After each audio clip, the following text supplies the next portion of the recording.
الحمد لله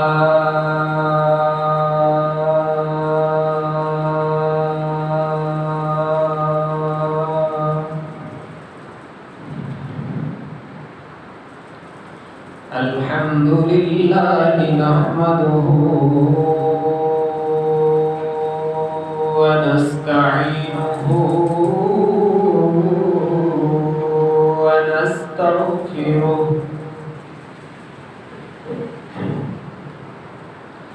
ونؤمن به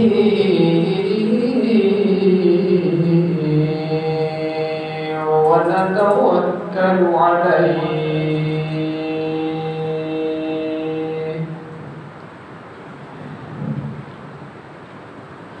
ونعوذ بالله من شرور أنفسنا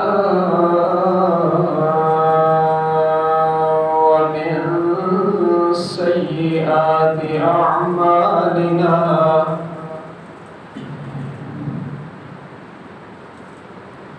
من يهده الله فلا مضل له ومن يضلله فلا هادي له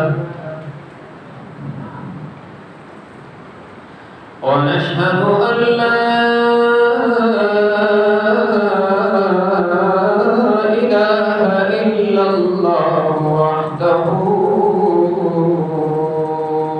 وحده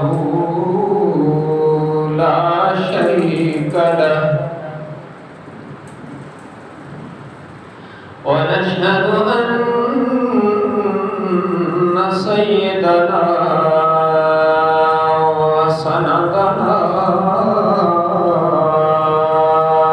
وشفيعنا وقائدنا الأعظم وهادينا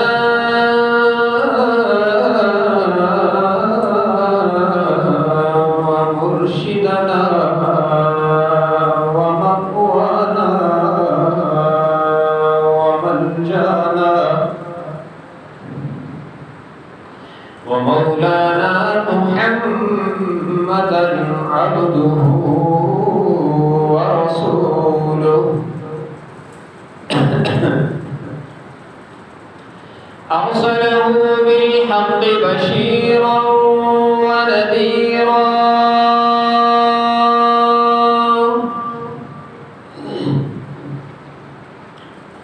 وداعيا إلى الله بإذنه وسراجا منيرا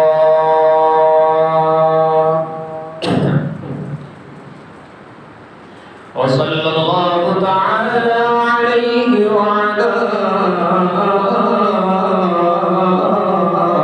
آله وأصحابه وبارك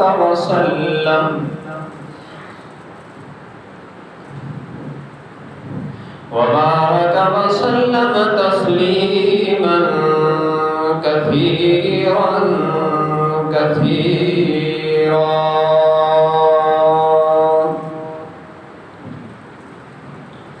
أما بعد فأعوذ بالله من الشيطان الرجيم بسم الله الرحمن الرحيم.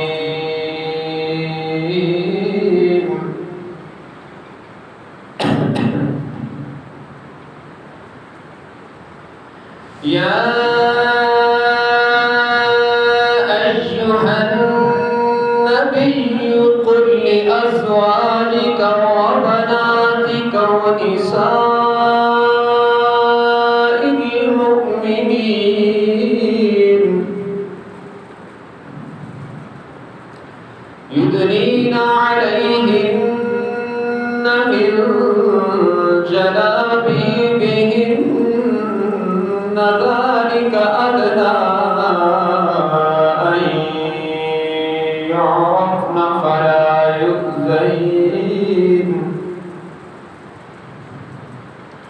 وكان الله غفورا رحيما.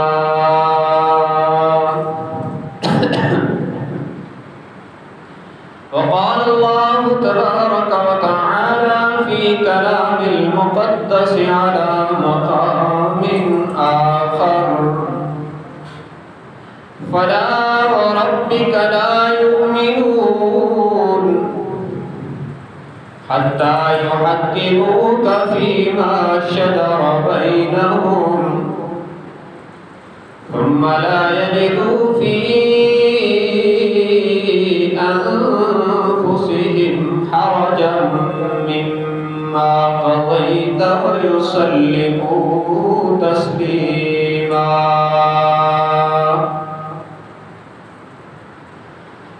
وقال النبي صلى الله تبارك وتعالى عليه وسلم: إن الله جعل الحق على لسان عمر وقلبه.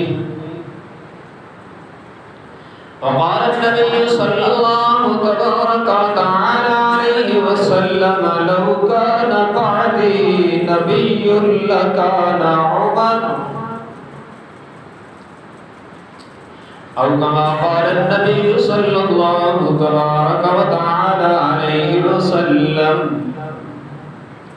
صدق الله وصدق رسوله النبي الأمي الهاشمي الأمين الكريم.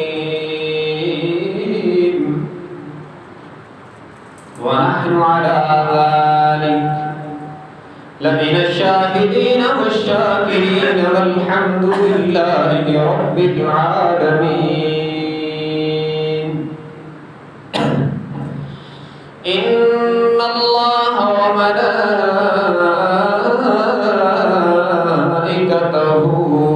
يصلون على النبي يا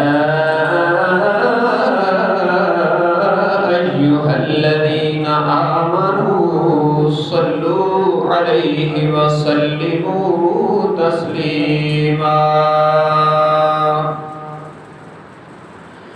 اللهم صل على محمد وعلى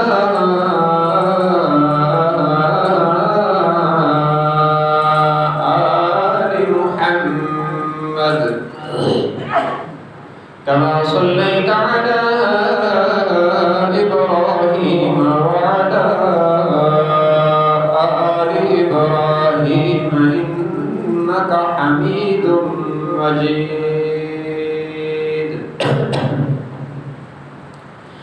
اللهم بارك على محمد وعلى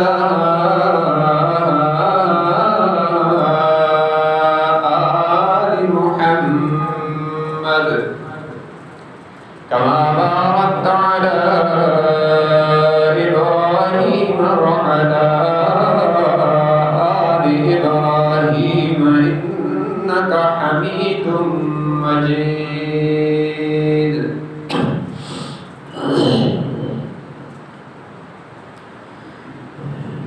حاضرین گرامی قدر،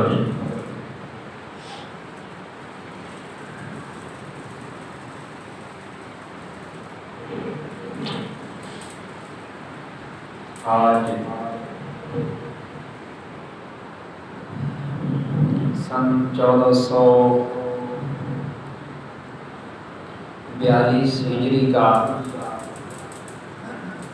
آخری جمعۃ المبارک ہے۔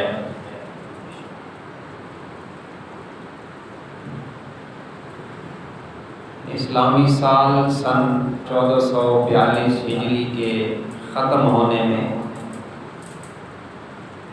چند دن باقی ہیں، اور نیا اسلامی سال سن 1443 ہجری چند دنوں کے بعد شروع ہونے والا ہے۔ اسلامی سال کی ابتدا محرم سے ہوتی ہے اور انتہا ذی الحج میں ہوتی ہے۔ اور اس کا تعلق چاند کے ساتھ ہے، قمری ہے، جو جنوری سے ابتدا ہوتی ہے اور دسمبر پہ انتہا ہوتی ہے، وہ شمسی سال ہے، اس کا تعلق سورج کے ساتھ ہے۔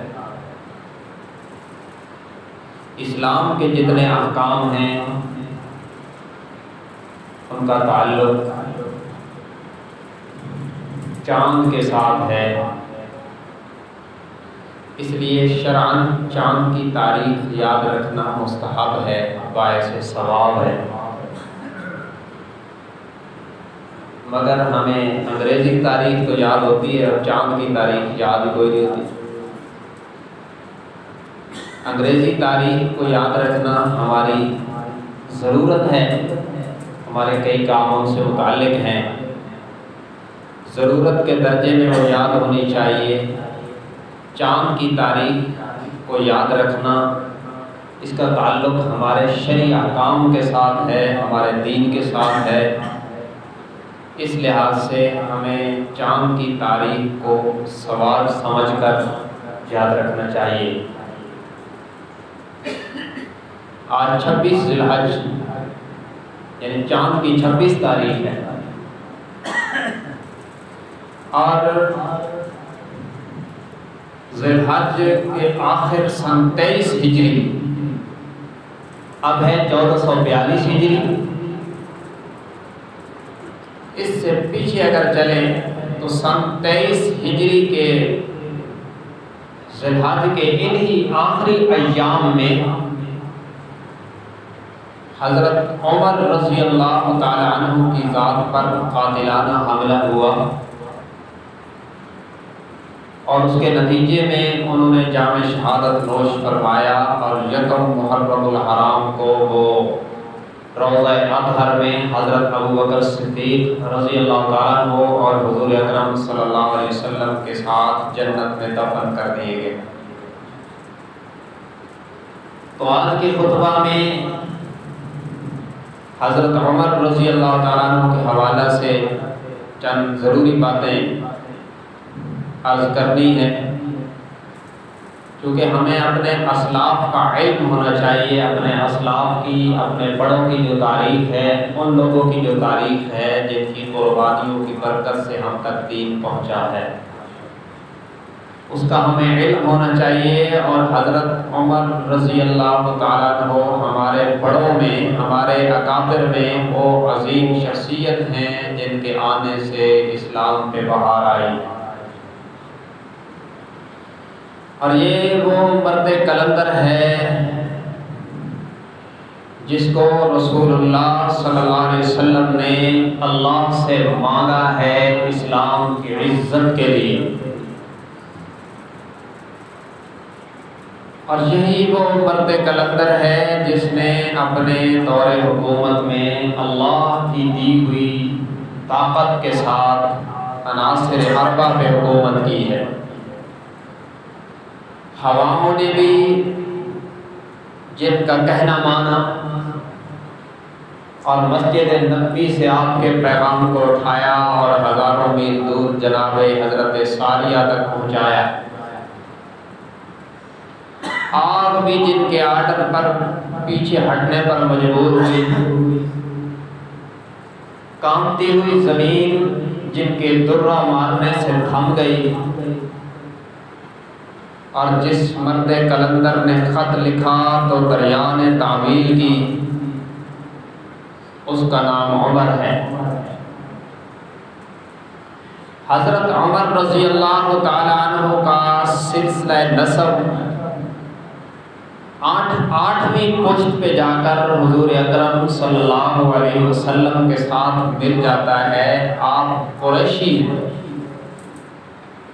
قریش کی ایک شاخ قبیلہ بنو عدی سے آپ کا تعلق ہے۔ خاندان قریش کی کئی شاخیں ہیں، اس میں بنو تمیم بھی ہے، بنو عدی بھی ہے، بنو امیہ بھی ہے، بنو ہاشم بھی ہے وغیرہ۔ تو اصلاً یہ